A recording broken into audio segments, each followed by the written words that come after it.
All right, I got the Trump flag in the background. You guys told me that last time. I didn't get to see the Trump flag. Update it. Move your camera. Okay, I've updated it. All right, what is up? I see Janet. How you doing? Gary B. What's going on? I see the people are trickling in. I'll just kind of wait for people to get trickled in. Right Conservative, what's going on? You guys, give it a thumbs up on your way in, please, if you can. Trying to build this tiny little platform and hope it grows big to be like the other channel. That'd be awesome. Gary B, Right Conservative, Janet. Who else we got in here? Who else is watching? Who else do we have watching here? Shannon Lee, what's going on? Don't forget to give it a like for you guys that are watching that haven't like commented or whatever. Please just give it a like. And yeah, I guess I'll just kind of get started. Like I said, with this new channel, it's not going to be like super formal as far as my live streams go, because I like it better when it's casual and free flowing and it's just conversational. You guys can ask me questions. And before I get started, let me know, can you guys hear me okay? Because if you can't hear me okay, let me know. I'll plug in the headphones. And the thing is, like, I used the headphones last week, but the headphone keeps like coming out of my ear and I have to kind of like push it back in. I need those like legit headphones, like over the ear headphones, so that I can not have to deal with that. But I prefer to not use them. So if the sound is great, then cool. And if the picture is great, awesome. I did some like driver updates on my computer, so now everything should be much better. Perfect. Okay. So as you guys can probably tell from the subject line, and by the way, I don't know if going forward if I'll call out what I want to talk about in the subject line, or if I'll just kind of say something more generic like Magnificent live stream. But you know, with everything going on in France and Germany and you know the world essentially, it has me thinking about the bigger agenda of things that are going on, the very nefarious things that have come to light recently for a lot of people, but have been going on, have been practiced and planned out years in advance. So what I'm going to do to kind of get the conversation flowing is I'm just going to kind of throw out some terms, and I want to see what you guys think. Have you heard these terms? What do you think? And I want you to kind of just spew it out in the chat. So I'm just going to just randomly name some stuff, and I want to gauge your level of knowledge of it. Okay, so we'll start with what I put in the title. Okay, Agenda 21, Builderberg, and NWO, which is obviously New World Order. What else? Chemtrails. Okay. Predictive programming. Man, I was thinking of all these earlier today, and I should have probably written them down, because there's a whole lot more than just what I named. But there's a lot going on that it's no longer a game. Essentially, it's no longer a game. Agenda 21. You're right, Shannon. It's absolutely evil, and it's absolutely real. Also, like Skull and Bones. Do you guys know about Skull and Bones? Do you know about? Obviously, you've heard of Illuminati and Freemasons and the cremation of care, the secret society. What was that thing out in California? See, Alex Jones went out to California back in the day when I first discovered InfoWars. One of the very first videos I saw was Alex Jones going out he infiltrated some like meetup that they had out in the wilderness in California. And yeah, many former presidents have been involved in going to this where they do like mock human sacrifices and just a bunch of crazy stuff, guys. And the Bilderberg group consists of presidents from all countries that meet up. It's not even just presidents, it's people in high places. So people from the banks, social media companies, people with global influence all get together every year in hopes that they can essentially run the world like a corporation. They want to run the world like a business. So if you've ever worked at a corporation like I did, I worked at a big corporation, as I told you guys last week when I worked for Target. And I got to see the bureaucracy up close and personal, and it was very weird. So to think, supervisors, managers, regional managers, they all get together every year and have their like financial planning, right? That's kind of normal for business. They do the Bilderberg group is run the exact same way. They get together every year and it's all like hush hush, what they're talking about. But they're the highest level of people. They're from high places and they all get together and they have these discussions. And I've heard of people in the past because they will do this at like a hotel and like some of the hotel staff, like the cafeteria staff, will like overhear things and then talk about it. But it's hard to really read into that and take it as truth when they could just be trying to get clout. But it seems to me that the Agenda 21, whatever they had planned that they really thought was going to come into fruition by now, clearly has been stalled and is actually starting to backfire.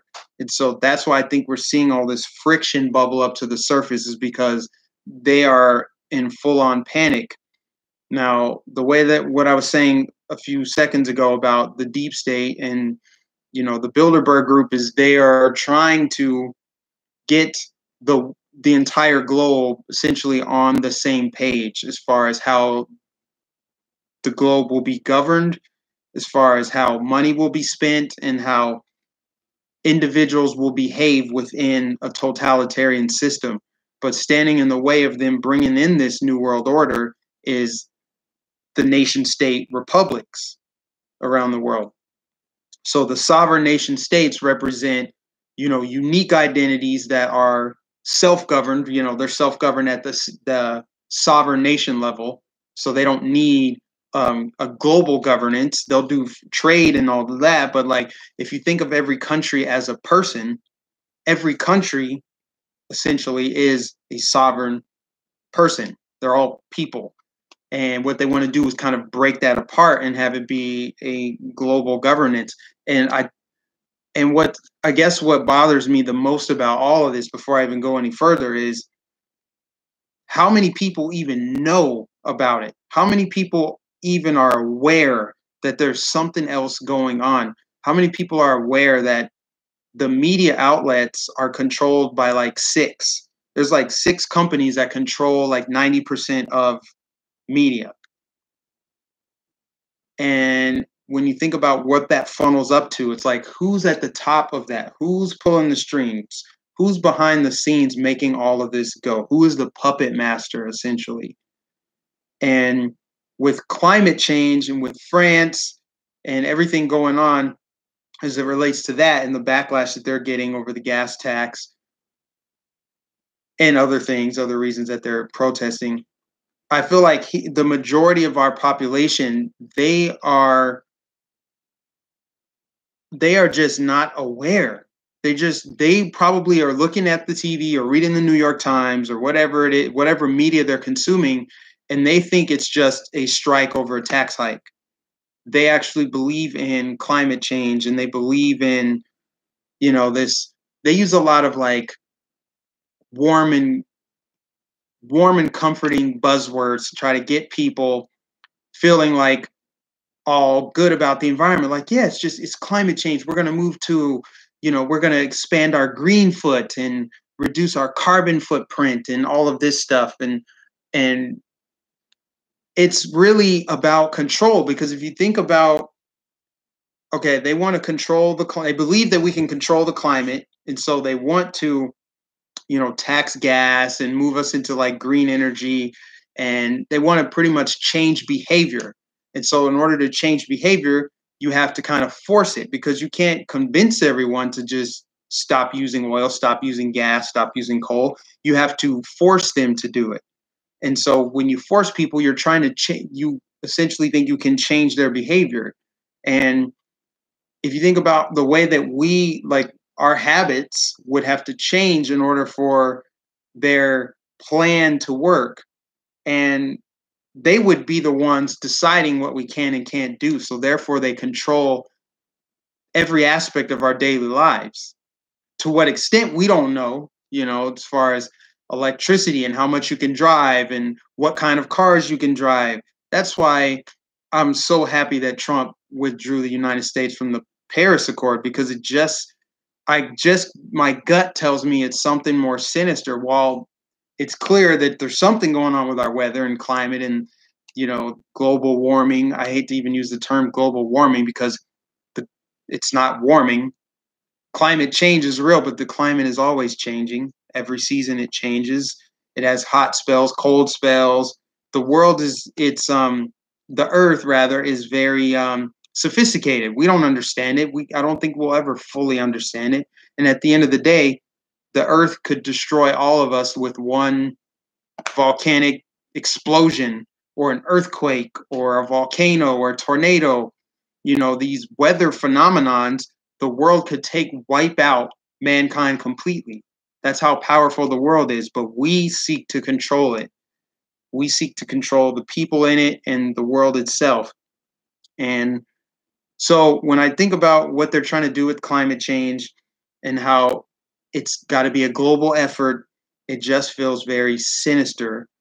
And then with like Agenda 21, the whole I guess conspiracy behind it is depopulation for future generations. That's how they depopulate the planet. It's through building technology, weaponizing weather. They want it to be more of a natural way that they depopulate the planet, because you can't just go around killing people and jailing people. But I mean, if you can get people fighting over scarcity of resources, which is another thing that makes me, I guess, a little paranoid with Democrats and just those on the left. I don't want to just say Democrats, but leftists, and the policies that they push for are more futuristic, like automation is one.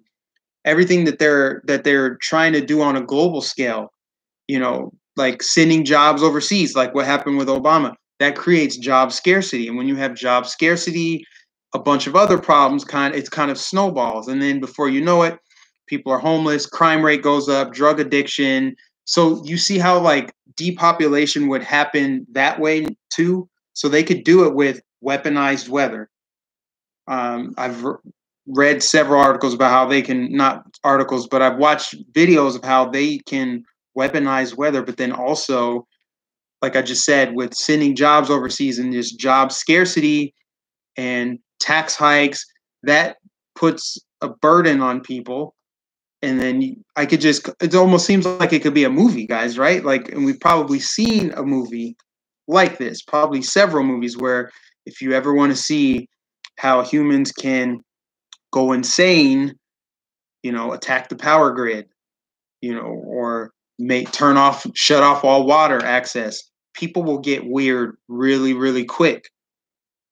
And it's scary to think of it that way, but I don't know how else they would plan on depopulating the planet, because there's only so many natural disasters you can have.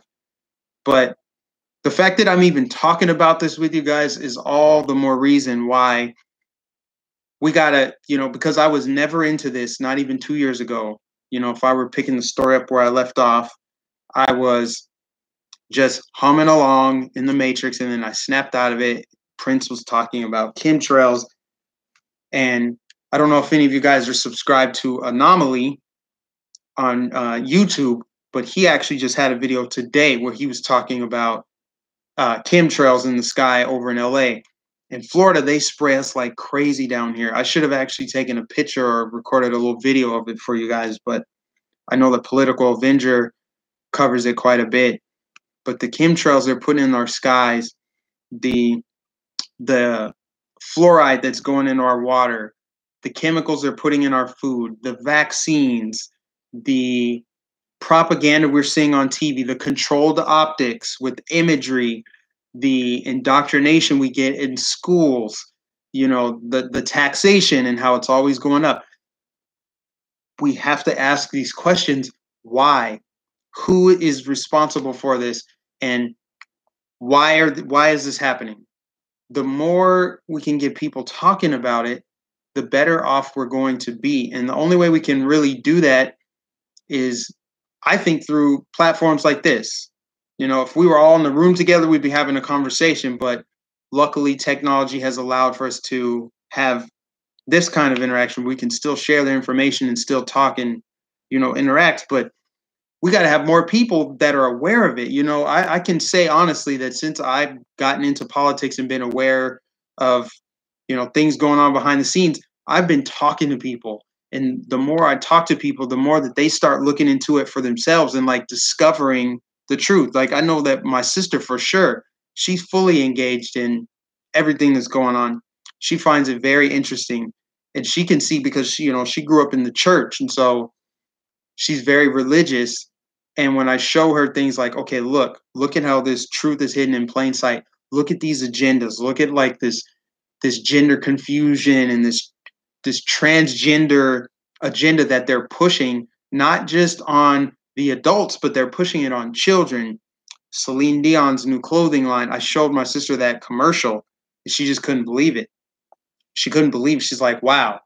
So it's that kind of stuff where people are just kind of, that stuff doesn't go reported on the news. They don't talk about what's going on because they're not supposed to talk about it. So if people go to these authoritative news sources and these news sources aren't talking about what they should be talking about, then people just assume everything's fine. I just watched a documentary tonight where they talked about how the mainstream media, because they've had such a stronghold on information providing, people rely on them as a legitimate, credible information provider. And so they're like, all right, if I'm not seeing anything on the news, I guess no news is good news. And any news that they do report, I should be alarmed about it.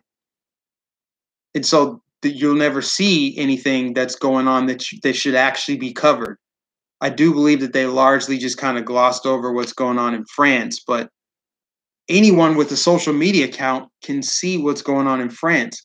And so I'm surprised that doesn't wake more people up. They're like, wow, I really thought that, ABC News and New York Times and Huffington Post, I thought that they were trustworthy news sources, but they're not covering the stuff that's actually going on. It's not like I don't know. Do they think that I'm just unaware? Is that why they're trying to hide it? They just think that they're pulling the wool over my eyes when in reality I have social media right in front of my face all the time and I can see videos and like what's the channel name? We Are Changed. They did a live stream. I was watching it this morning over in Paris with tear gas and people aren't even, it's funny. They're so outraged about you're tear gassing children at the border, Donald Trump, literally Hitler, tear gassing children, but nothing about people getting tear gassed in France.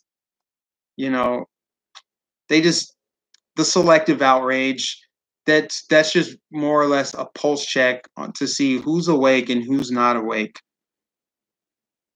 It's really bad. I don't see the check mark, or not the check mark. I don't see the wrench by your name, Dina, but I made you a moderator. You and EG Joey and I think Tony, you as well. I don't know. But I made you guys moderators. I don't think there's enough subscribers on this channel yet where I have trolls, but with any luck, we'll get there. If I have trolls, that means the channel is doing something great. But yeah, I was watching. Let me see if I can pull this up on my phone here.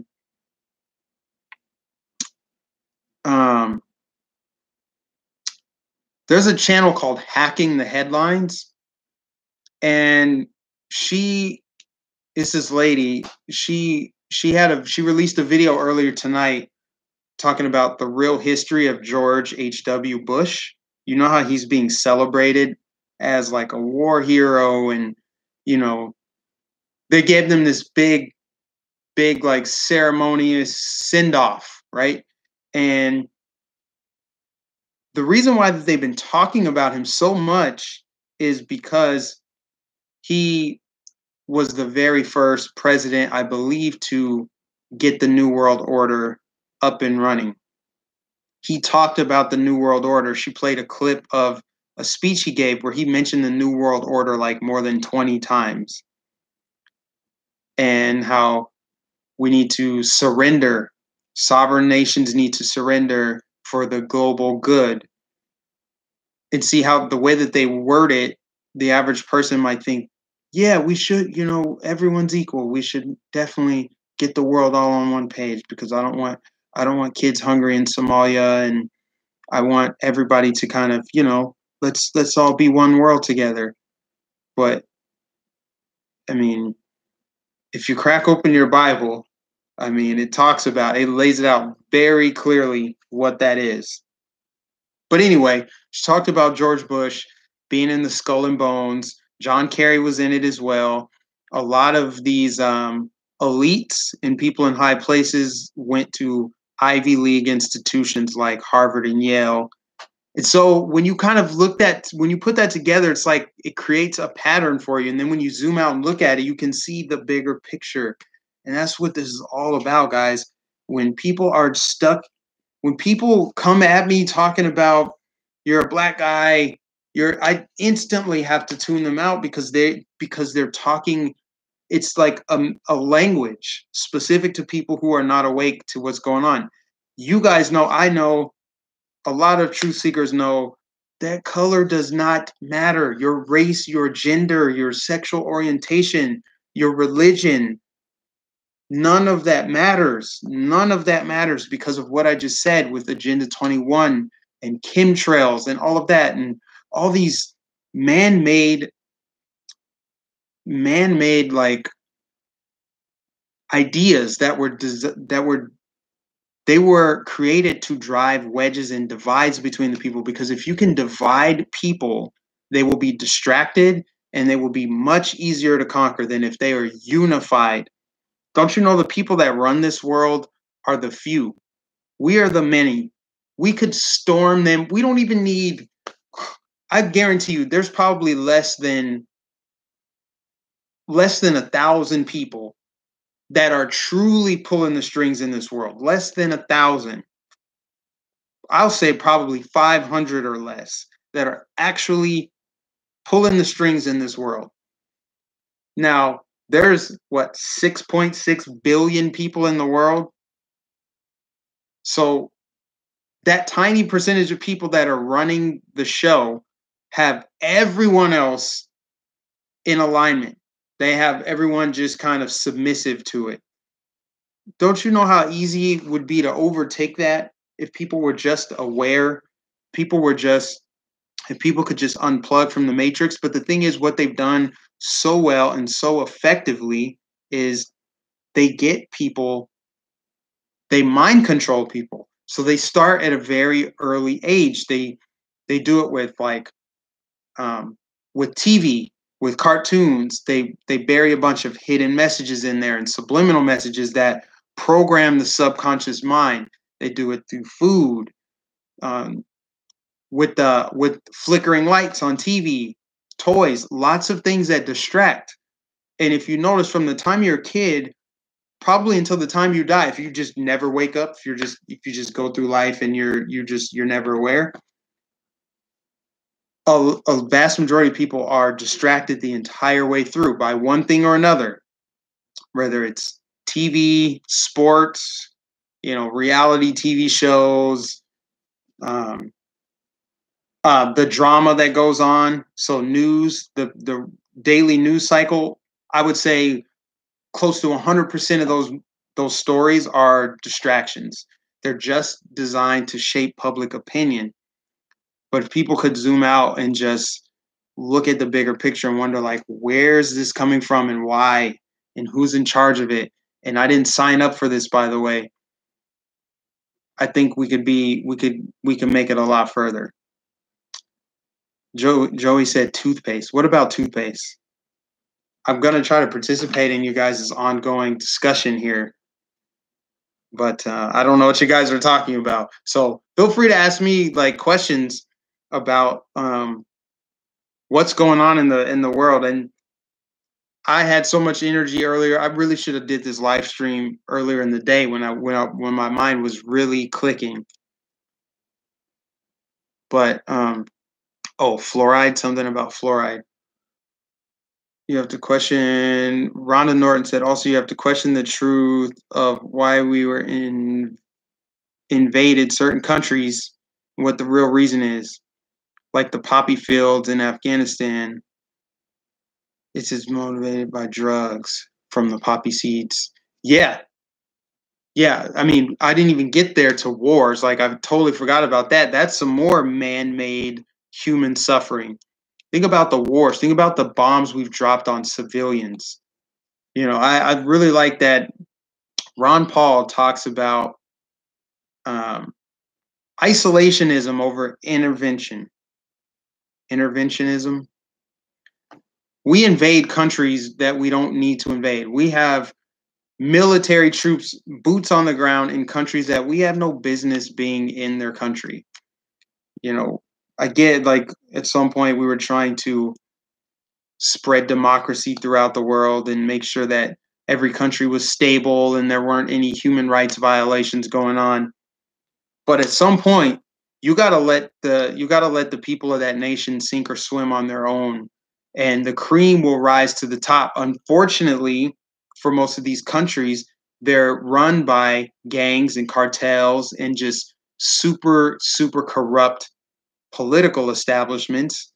Almost every third world country has some level of corruption running deep from top to bottom, all the way down to merchants all the way up to like the highest of the high politicians, and the police force and their military, all corrupt, can be bought and paid for by some drug cartels.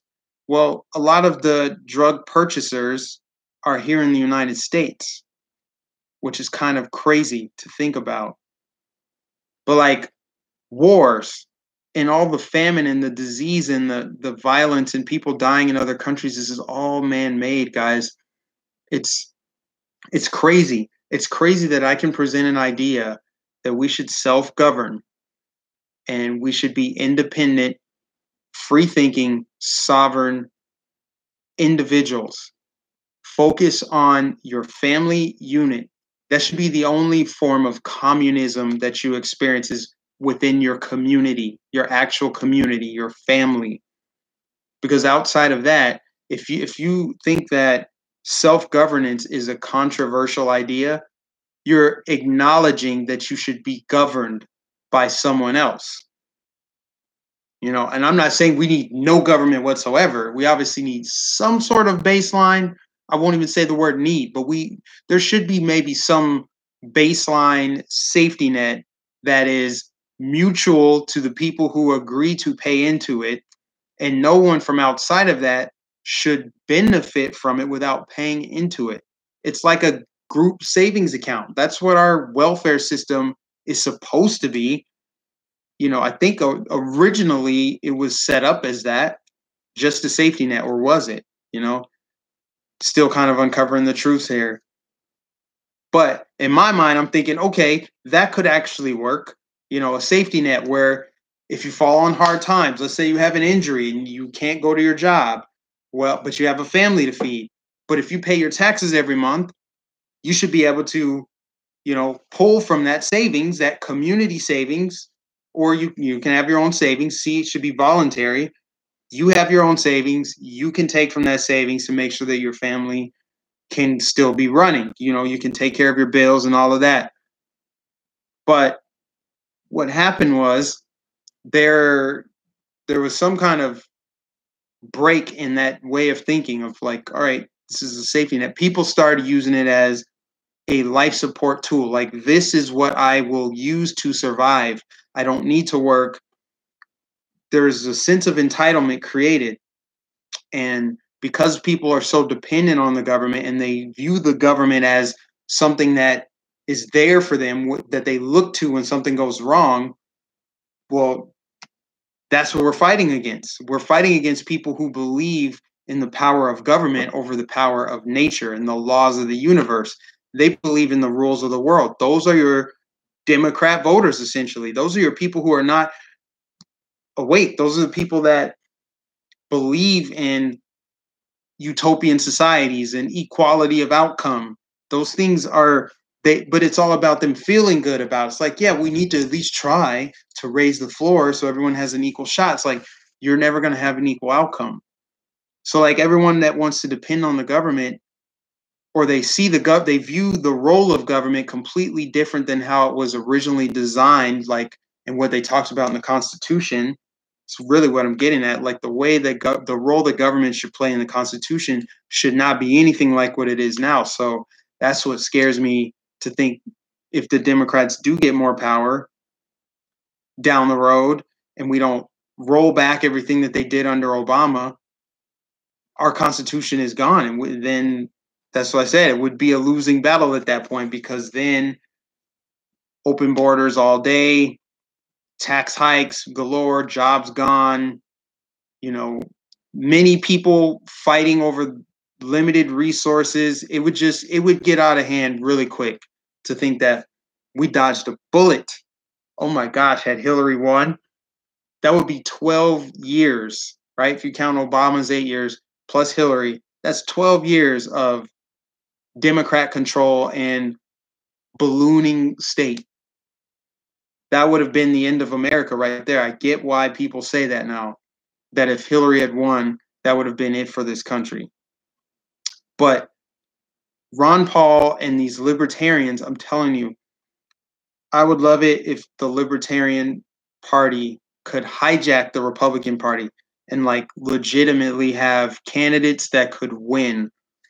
I do like Ron Paul, Rand Paul, Gary Johnson. I didn't really know much about him, but I guess he was more of a softball. Ron Paul and Rand Paul will straight up call out the deep state. I think Ron Paul's a little bit more on the conspiracy side, because he's been on InfoWars, if you guys didn't know that. But Rand Paul, he will stand up to the deep state. He'll call it out.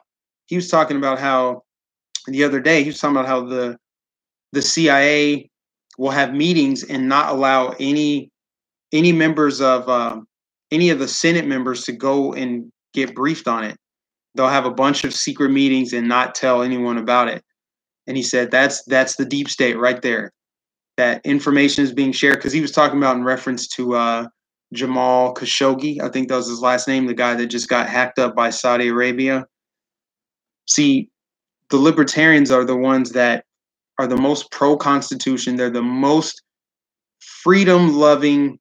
They abide by the Constitution, but they also believe in natural rights, property rights. And they say if you have all of that and it's applied to everyone equally, then you don't need all these social justice movements and civil rights, because everyone would get the exact same fair, equal treatment. Not special treatment, equal treatment. And it really just boils down to like natural rights and what's in the Constitution. It's like live and let live. Don't violate me. Don't violate my space. Let's have a free, unregulated market. We can exchange goods, services, ideas freely, but we'll protect ourselves with our guns or whatever else we need. And I think most people would abide by that. Most people would be okay with that. If I asked any of you guys right now watching, hey, if you could reconstruct the world and build it in your image, how many of you guys are going to say, I would have a government that collects taxes and redistributes wealth to make sure that everyone is at least eating food? None of you would say that. None of you would say that, right? Because for one, the government is it's there, and it's a faceless entity that controls everything. You'd probably say something if I could, err on the side of caution. You guys would all pretty much say, I'd want my own land, with abundance of food, water, shelter, safety, all of that. But I would want that for everyone else because, if everyone else has it, they're not going to come after you for it. And then also they would be happy. Everybody would be happy. That would be the utopian society. You would not include any form of people that you elevate to say, all right, now you guys get to tell us all what to do. But that's what happens when people are programmed, indoctrinated to surrender to the state. People they surrender. They don't push back. We're governed as much as we are because we allowed it to happen. And a lot of that comes through the brainwashing, whether it's through the food, the chemtrail. I don't know. I really don't know. Some of it feels like because I can't like verify and say, "Oh, this is the exact thing." When you're talking about like truthful things, a lot of it is you're going with your gut. You're going off of research. Some of it is provable. You can prove it, but it's hard to like not go down a rabbit trail. But when you have people that are indoctrinated and you get them, you develop their sense of entitlement, they start to look to the state for everything, and then they start believing because they exist, it is a human right for everything required to maintain their existence. Therefore, someone must take care of them. That's the sense of entitlement right there. I'm here, I'm breathing, I'm alive. It takes food, water, oxygen, shelter, vaccines, etc., medicine to maintain my life. Therefore, because it's a human right, I am owed that. That is just like the baseline of what I need. And because I exist, I deserve it. People don't think they have to work for it. They don't think they have to earn it. They just assume that's what is their right. That's because they believe that their rights are coming from the state. If you believe that your rights come from the state, of course you think that healthcare is a human right. It's not a human right because humans provide healthcare. So how is it a right for someone to perform surgery on you? Right? People go to school to become surgeons and doctors and nurses and pharmacists and all that. So what you're saying is it is your right to essentially have the government hold a gun to their head to perform a checkup on you and surgery on you. It's not a right. It's actually not a right. Healthcare is actually not a right. And that's not controversial either. Because if you just think about it logically, that requires someone to have to go to school, spend thousands, hundreds of thousands of dollars to become experts in the medical field. And then they want to be compensated for their work, right? They want to be compensated for what they do. But if it becomes a human right, if you're saying healthcare is a human right, then that person's obligated to provide you healthcare at no cost. So how does that work? Because if you say that, then the person might be like, well, shit, I'm not going to put myself through hell to become a neurosurgeon. I'm not going to make any money. The government's just going to force me to do it anyway. So I'm not going to do this. That's pretty much what it is. You can't force someone, like you said, Tony, you can't force someone to perform surgery on someone else. But that's what it means when people say healthcare is a human right. That's essentially what they're saying is all healthcare is mandatory. It must be provided. And they believe that the state grants those rights. So that's why, again, I really hope it's not a losing battle, but there are a lot of people that need to kind of unlearn that in order for us to have a true constitutional republic like the founders intended. And the sad part about indoctrination is probably that the people who are the most deeply indoctrinated, think about the people who've gone to like a Stanford or a Notre Dame and they've got like master's, doctorate degrees. They are going to be the ones those are the hardest minds to change because they stand on those degrees. They're like, I am super smart because I went to this school, I went to this institution. It's harder to change those minds. It's really hard to change those minds because, and Ronald Reagan had a great quote about it. It's like, it's not what the people on the left don't know. It's what they do know that isn't so, if that makes any sense. That's the problem. It's what they think they know, and they're like so convinced and confident in what they've learned, who just was it was just taught to them by someone else. It's just information transferring from someone else to them. They stand behind it so firmly, and they'll shame and ridicule anyone who challenges them. And that's where you get these like affluent liberals. They're very well educated. I used to put the college degree and people who have their masters, I used to put that up on a pedestal. You know, I got my bachelor's, but I don't put it on a pedestal anymore. I used to put it on a pedestal and think like, because I got a degree, that means something. Like I'm more equipped to deal with the world now than the next person. No, like no. At the end of the day, we're all in this to get like nobody's getting out of here alive. So it's pointless to try to tier humans based on how much information they have. Everybody knows something, but nobody knows everything. If that makes sense. Janet Bloodworth says, I want to pick my own provider on health insurance, not what the government picks out for me. Obamacare was one step away for a one-payer healthcare system. Yeah, I wish there was an easier way, and that's the thing. Trump said that he will repeal and replace, but I don't know with what the plan is for that and why it hasn't happened. I'm just grateful that he did away with the individual mandate of Obamacare, because that was the only way. That was Obama trying to circumvent our Constitution to force people into healthcare. That's exactly what that was, because it's unconstitutional to force people to buy healthcare. And so, because it's unconstitutional, what he did was implement the tax, because you can tax. It is constitutional to add that tax. So that's why he put that in place. And I just learned that recently. But it's so crazy. Like you would think that there's got to be an easier way to do this healthcare system. First of all, get the government out of it. Get them out of it. Maybe even get the insurance companies out of it too. I think it was maybe Steven Crowder or Charlie Kirk. I don't know who it was I was listening to a couple months back. They were talking about how the US should do healthcare in a way that makes so much sense. I should have taken notes at the time.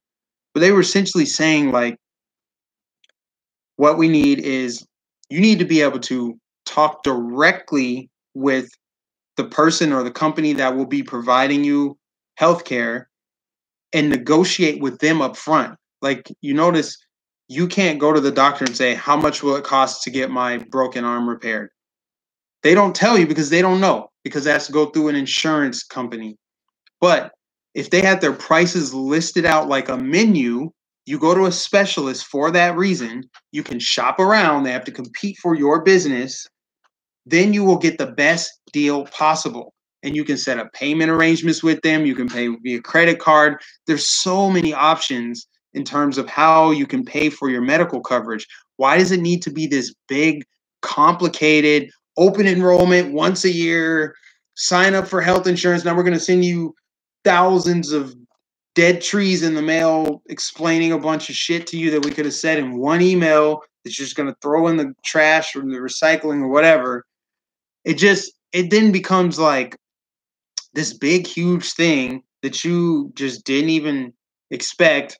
And it's confusing. It's overwhelming. Then you get medical bills, and then that can go to collections and ruin your credit, all because you couldn't go to that healthcare provider and just negotiate with them one-on-one up front. How much are you going to charge me for a Band-Aid? Okay, cool. I'm going to check this other one. How's it? It should be exactly the same as how you shop for a mechanic, how you shop for shoes, how you shop for a car, how you shop for a house. You should have the individual power to decide for yourself. And that is all I'm saying. That's all I've ever said is more individual power, more individual decisions and choices, freedom, happiness. Every time I look at the chat, I see Janet's comments. You are on top of it, Janet. You're chatting away. Also, thanks, guys. I got 22 people watching, 22 likes. So the engagement is there. But ask me questions, guys, because like I feel like we're kind of uncovering this truth together. And when I make my pre-recorded videos, that's when I have like the most highly concentrated thoughts. And I'm like, I gotta articulate this right now. So I'm gonna make a video. I'll make the video and it feels like a data dump because afterwards I'm like, huh? But then my thoughts will come back to me again and I'm like, I'm gonna live stream about it later. But then when I start live streaming, because I don't take notes before I live stream so I have bullet points to follow because I like it to be casual, I'll kind of forget what I wanted to talk about earlier in the day. So maybe you guys chatting will jog my memory a little bit. So we're talking, for those of you that just might be tuning in, what we're talking about is everything else that's going on behind the scenes that the average person isn't even thinking about in terms that people aren't aware of. People don't look up and see chemtrails in the sky, or they'll call it contrails. People aren't asking questions about like fluoride in the water and public education. Like, what's this Agenda 21 nonsense? What's going on with this climate change? And why are they pushing it so hard? And why do they hate Trump so much? No, really, why do they hate Trump? Why do they hate Trump? Not because of what he tweeted. What is the real reason that everybody from Hollywood to mainstream media to politicians, world leaders, bankers, why do they hate him? Because he's a nationalist and they're globalists. All right. Cherry King said, Mike, do you know about direct energy weapons starting fires on purpose? Yes. Thank you for bringing that up. That's another thing I should have wrote down. Direct energy weapons. I believe that there might actually be drone footage, not of the actual weapon being used, but I've seen drone footage of these wildfires that just happened in California where only the fucking houses were burned. And this is like in a wooded, forested area. You'll see like trees between houses, like backyard area. So you got house here, and then trees in the middle. The houses were burned to the ground, but the trees were still standing. So that sounds very much like direct energy weapons. But how many people, if you showed them that drone footage, would even notice it without it being called out? You'd have to call it out for the average person to notice it. But again, that's a part of Agenda 21. Apparently, that happened in the exact area that they want to build this like high-speed train. And then that's the other thing. So you're jogging my memory. Thank you so much, Sherry, for that. So when I was watching the video earlier about George Bush Sr., the lady said that George Bush gave his, I guess, famous or whatever. He gave some speech where he mentioned New World Order 20-some times. And exactly 1 decade later to the day, like literally September 11th of 2001 is when 9/11 happened. So he gave that talk 9/11 in 91 and then 9/11 of 2001, boom. But see, that's the problem with freedom of speech or lack thereof. I can't talk about it. Even with this tiny little channel, if I tried to go down that rabbit hole of 9/11, they could pull the plug on my channel. They could. They honestly could. But you guys know what I'm hinting at. Like, maybe it was. I think it was. There's too much information out there. You know what? Fuck it. I'm gonna talk about it. 9/11 was an inside job. It's clear. It's obvious. There's a lot of other things that seem like inside jobs, or they're just very suspicious. One of the events, which I'm actually not going to talk about because it's one of the main reasons Alex Jones and InfoWars got banned, so you guys can figure that one out. But happened at a school, and Alex Jones talked about it, and he got banned. And he was so right when he said that they were going to use him as a straw man to start stripping away freedoms, because they banned him from Facebook, YouTube, Spotify. Like, he's been banned from like I don't even know how many, but dozens of social media platforms, as well as payment apps. So PayPal has banned him. He can't get on Patreon. Milo just got banned from Patreon. But it all started with Alex Jones. He was the first domino to fall. And so that's scary. Makes you feel like we already are kind of living in that social credit system that's going on in China, where you get shamed for what they deem is bad behavior. And it's like, who gets to decide what's bad behavior? Why do they get to decide? Because it's their private company and they can do what they want to do? I mean, at some point, you have to be able to introduce competition. Like what YouTube does, what Facebook does, what Twitter does, especially Twitter, none of that is rocket science. None of it is so sophisticated that it can't be duplicated. Why can't competition flourish? I know there's other video apps out there. I know there's BitChute and all that out there, but from what I've heard, they don't even have apps that they can download, and the functionality is not convenient at all. So it's not practical or realistic to think that they're going to unseat YouTube. But then you have to wonder, is YouTube in cahoots with Apple and Google? Probably, to ensure that any kind of competitors entering the marketplace would be stifled, or they would have unnecessary hurdles to climb over. See, that's crony capitalism right there. They want to be able to box out any competition, keep them out of the market, and they'll work with lawmakers to ensure that there's regulation and red tape in place, so that that mom and pop can't start up a business to go and compete, or they're going to have a much tougher time competing. There's going to be regulations and restrictions that prevent them from getting their business off the ground like they want to. But then the people who are participating in this, they have all the say so. Think about it. Could you imagine what would happen if Amazon just decided, yeah, we're just going to cut off all conservatives. You can't purchase through us anymore. It's like, what are you going to do about it? They're Amazon. You're going to have to try to supplement through eBay and going to Walmart and all that, AliExpress. And I guess Amazon has a little bit more competition. That was a bad example. Let's say YouTube. YouTube's a perfect example. There exists no real competition for YouTube. Not true competition where you're like, I could use YouTube to grow my channel, or I could use this thing over here. That's not real. That's not a thing. I wish it was, but since it's not a thing, don't you think it's in YouTube's interest to keep it that way? They want to be the only source of video streaming and all of that. And so what they'll do is they'll make sure that they broker with other companies and make sure that they are talking to the right lawmakers. They'll lobby, they'll put money in the pockets of politicians to make sure that they stay in power. And when they have that much power, they can pull the plug on channels like mine. That's how authoritarian governments run.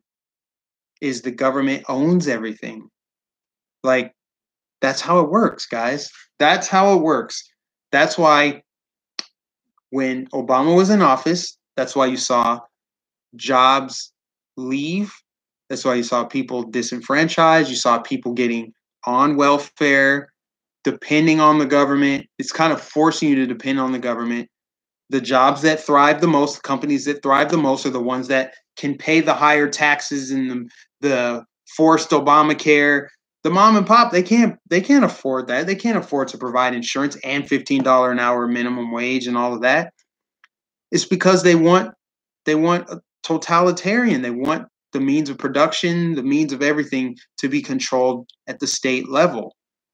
And that's how they do it. And unfortunately, I think we might be past the point of no return with Google, Facebook, YouTube, and I guess Twitter, because they're the biggest of the social media platforms. They have global penetration, so they can be used going forward, and it's hard to imagine any competition coming in to kind of make them compete.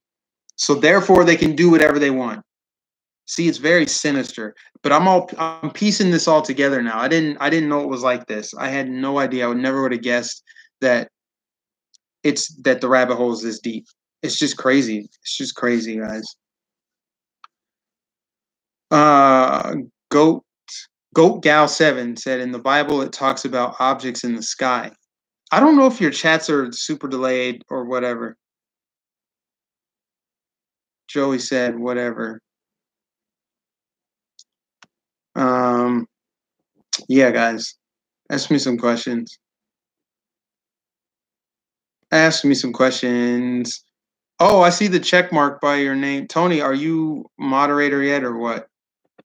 I don't know. I won't keep you guys too long tonight. I know last week I did a live stream for probably an hour and 45 minutes. It won't be that long. It's only been 56 minutes right now. But you're not a moderator? Okay, I'll fix it. I thought that I made you and Dina moderators and Joey as well, because you guys tend to be always on my live stream. But guys, like that's pretty much it. I guess I'll start wrapping up. Is just start being aware of these things. I think about them quite a bit now, and it's easy to connect the dots to events going on around the world. It was very easy for me to see the riots in Paris before they even started reporting on it. I saw the riots in Paris. I'm like, okay, that probably has something to do with a tyrannical government over there and their migrant crisis and the fact that they have this Marxist type leader, this dictator controlling everything. Lo and behold, that's exactly what it is. But I would say that gas tax that he tried to impose, that caused it, that sparked it. That was pretty much the straw that broke the camel's back. And that's what was more likely to happen in Europe than not, because in Europe, where they're a lot less free, they're going to be a lot more desperate. They can't defend themselves properly the way we can here. That's why they're dealing with all kinds of terrorist attacks and knifings and all of that, because people don't have people.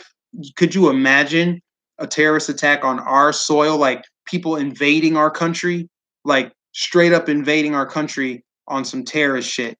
It's not going to happen because you have an armed populace. That's why people won't even try, because there's a gun everywhere. There are guns everywhere in this country, so it's just not going to happen.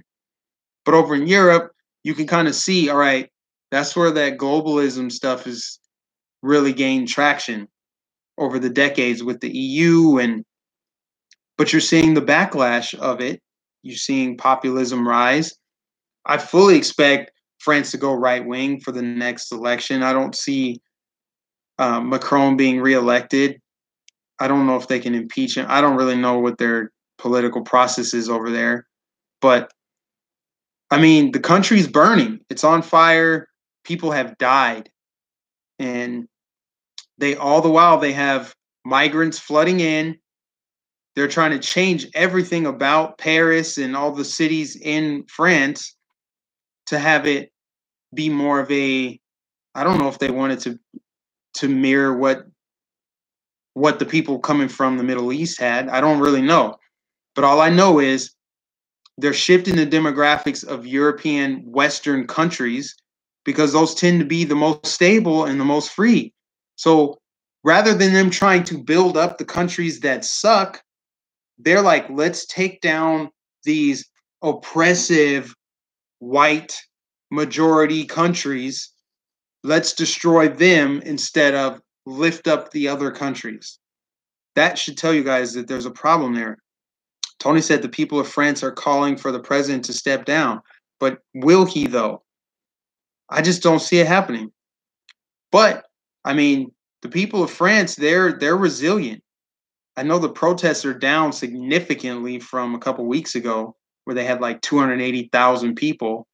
Now I think it was down to like maybe 30,000 today. 4 people dead from the riots. Yeah, that 4 people that have been reported.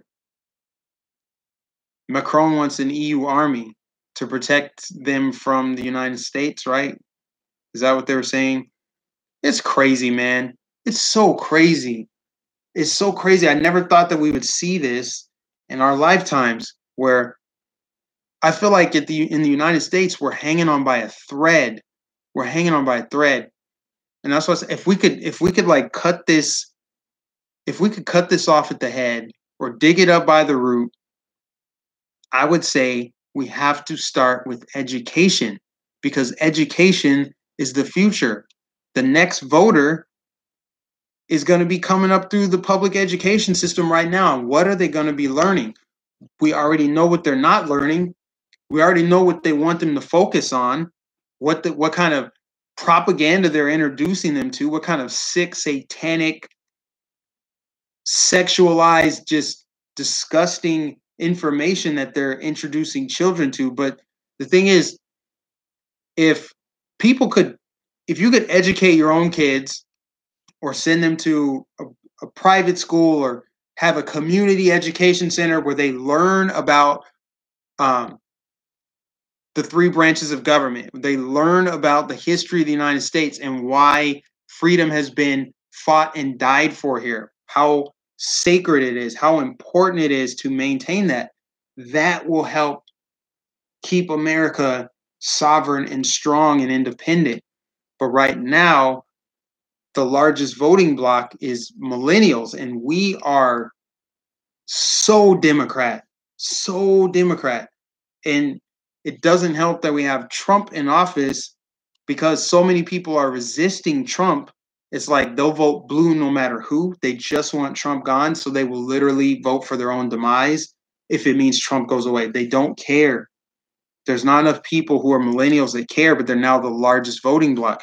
I don't know if it's by much, because the baby boomers they're not dying off yet. They're not dying off yet. But the baby boomers were actually the most conservative, and apparently Gen Z or whatever, they're going to be more conservative than baby boomers. That's what Steven Crowder said. He thinks that they're going to be more conservative than baby boomers because they're growing up in Trump's economy versus growing up in Obama's economy. If they grew up in Obama's economy, they might be liberal. Like most millennials are liberal because we came up in Obama's economy. But it's just like, what? But now we're able to see Trump's economy, like lower taxes and shit. I don't know.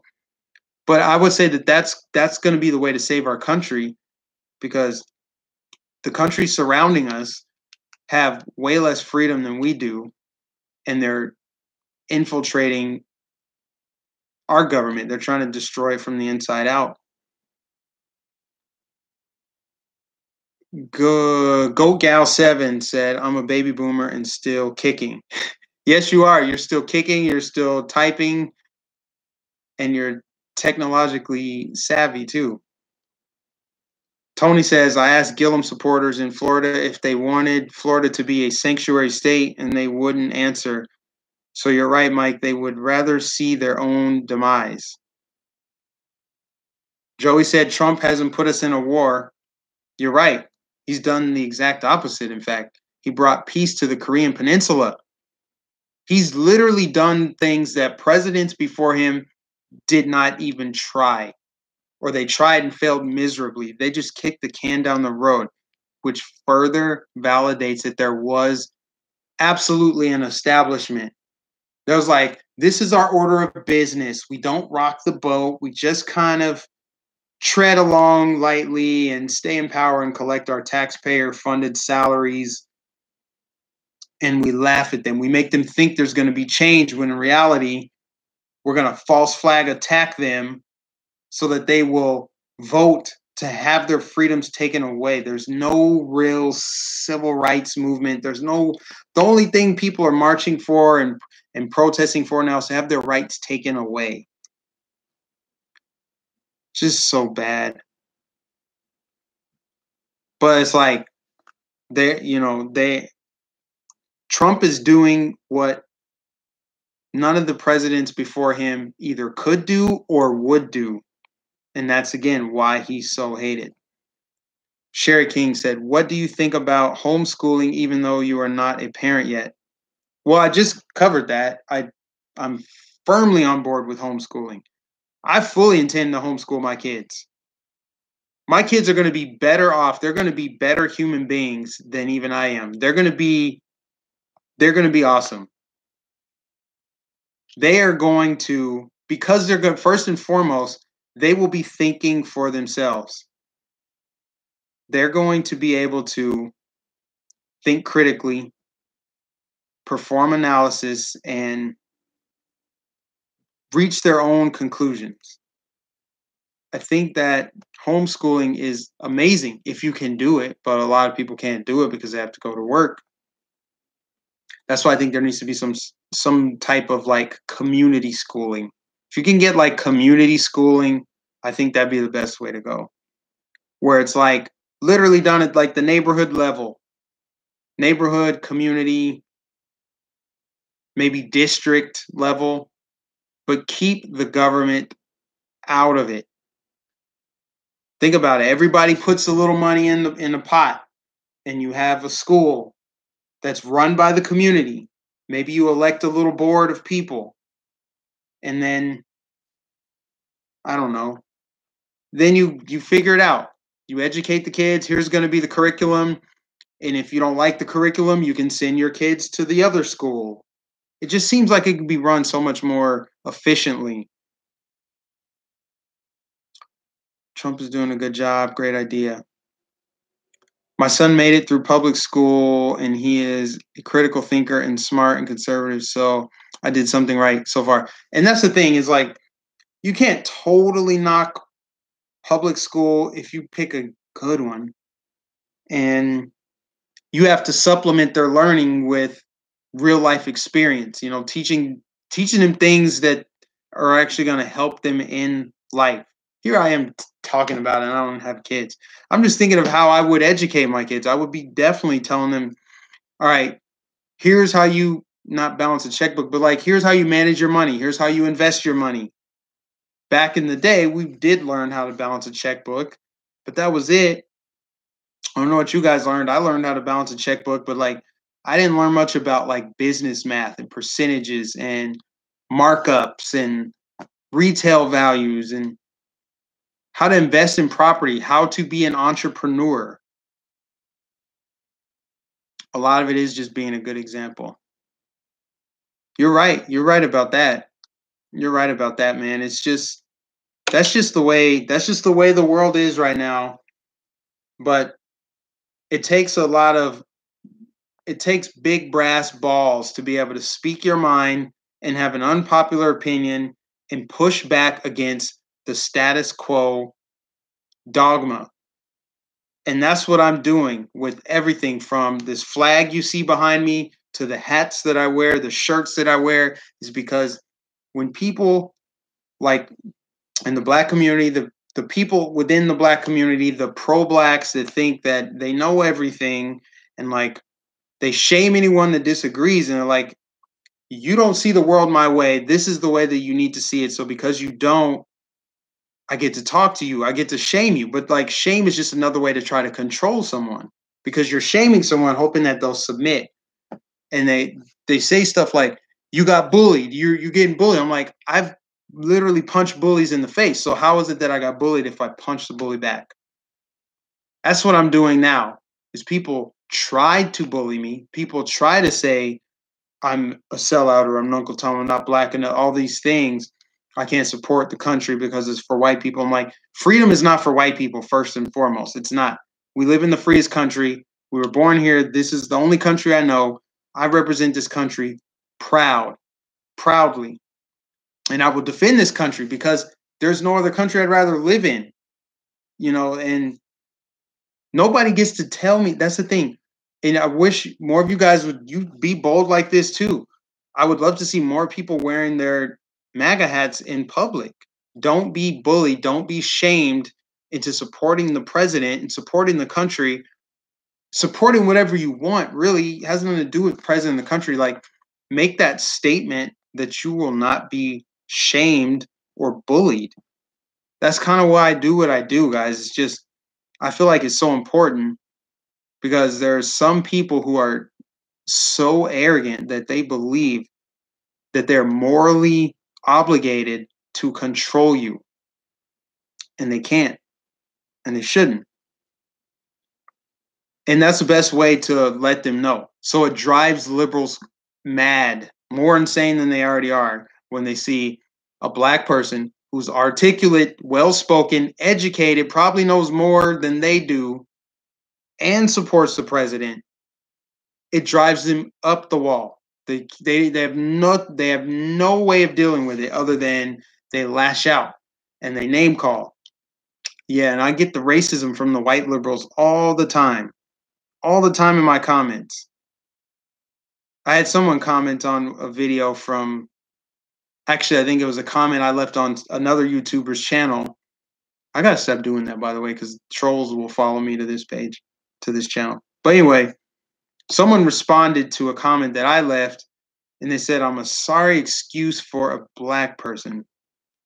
And I thought, this sounds like a white liberal, because a black person would just say, "You're Uncle Tom" or something. But the fact that you said, "I'm a sorry excuse for a black person," that means you have an explosive amount of cognitive dissonance. You can't believe that someone of my melanated status would dare have these ideas that just flow freely. They can't handle it. You know.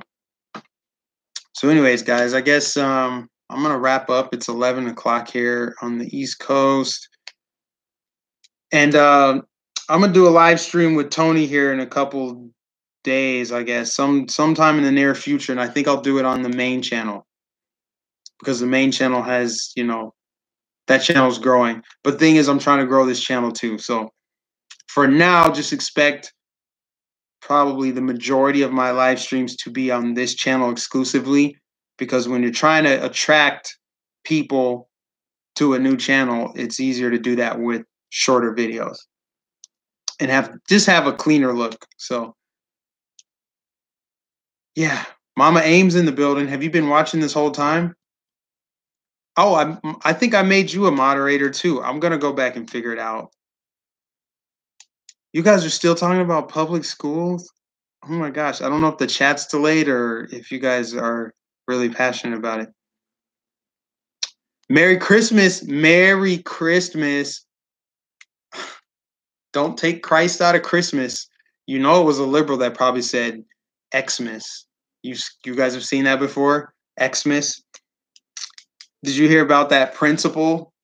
This brings up yeah, did you guys hear about that principle in I think it was Nebraska, that banned candy canes from the school and said no candy canes, basically had a list of all things that can't be said by the students. So can't say Jesus, no red and green, and no candy canes, because the J shape of a candy cane represents Jesus. Yeah, she did get in trouble, but it's like, what? Come on. It's just, it goes too far, man. It goes too far. But anyway, that just made me think of that. Or how PETA PETA wants us to say, don't feed a fed horse. Give me a break. Don't feed a fed horse. What was the other one? Jericho Green had it on his channel. Feeding two birds with one scone, and then bring home the bagel instead of bring home the bacon. I'm literally not saying that. I will never say that. That will never catch on. Just like saying snow person will never catch on. There was another one, Tony. There's 4 of them that he mentioned. Two birds, one scone. Christmas, Christmas, Christmas. Oh my gosh. A dead horse. Yeah, a fed horse. Feeding a fed horse. Anyway, there's just another thing that people say that's supposedly offensive to animals.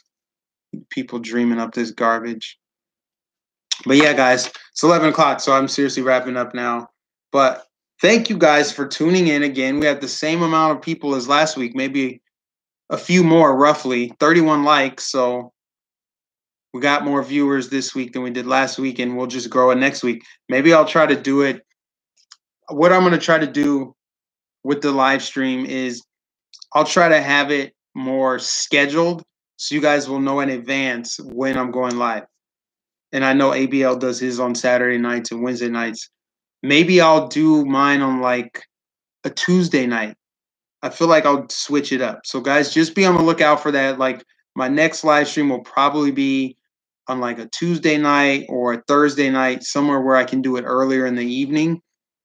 And that way I'll be firing on all cylinders and I'll start having guests and all of that. So just be on the lookout, and thank you guys for supporting as I'm growing the channel and kind of just feeling things out, figuring out what direction it'll go. But this will be the Magnificent Uncut, which I guess so far is just going to be live streams and dropping truth bombs and chatting with you guys. So be on the lookout and make sure you tell people about this backup channel and give me some more traffic here, and I'll figure out the moderator thing. So Joey, Tony, Dina, Mama Ames, I'll try to get you guys all set up as moderators, either on this channel or on the other one, because I'm going to definitely need more when I start live streaming on there again. All right, guys. You guys have a good night. I will catch you guys later. I'm going to try to watch some ABL's live stream, and then I'm passing out, guys. So I'll catch you guys later. Peace.